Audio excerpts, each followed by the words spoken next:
Hello, thanks for tuning in.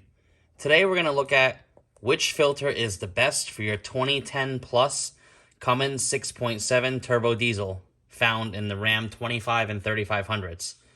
On the left here we have the Mopar original filter MF608. This is what the dealership will sell you. And on the right we have the Cummins Fleet Guard FS5300. Or the Cummins part number 5260529. If you did not know, Cummins owns Fleet Guard. Fleet Guard is a division of Cummins. So with the stock filter here, it's a filter within a filter, they're saying. You get your O-ring. No other real information on there except it says 2010 to 2012. And this filter was made in 2017, obviously. 623.17. This filter here by Fleet Guard, which is a Cummins OEM, it's a genuine part, FS5300, or sorry, 53,000. Nothing really on there.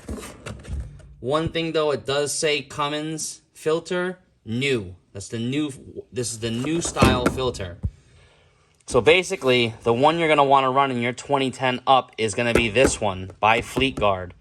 Because Mopar has a contract with Cummins that they only can buy the stuff from Cummins. You cannot go and buy this filter at Cummins. They won't sell it to you.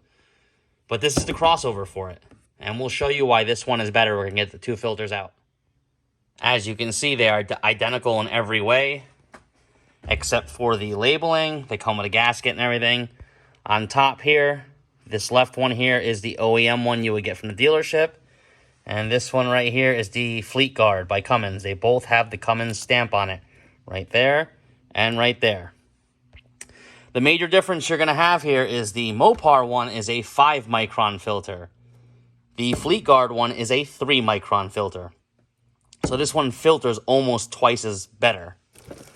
And the difference you're going to see down here is in the nano mesh or nano particulate mesh, whatever they call it. If you see here, you got your filter and a filter, which is basically going to be your filter right there and your filter in there. That's it. That's 5 microns. If you come over to this filter, you can no longer see that inner filter and you have a mesh lining right there that goes around. So you have the mesh lining, then you would have that filter you can see here behind it, and then another filter. That's what brings this filter down to 3 microns. This is the best drop-in filter that you can get before changing out your system to one of the Caterpillar systems. So this is the newer style filter. It'll filter more efficiently. This is the older style filter. I'm not sure if they continue to make this, but obviously 2017, it's now 2022, and they're still selling this. So if you want the absolute best filtration for your truck, get Cummins 5260529 or FS5300, and that will be the closest and best filtration you can get before swapping out to the Cat filters, which is 2 micron. Hope this helps. Thanks for watching. Please subscribe.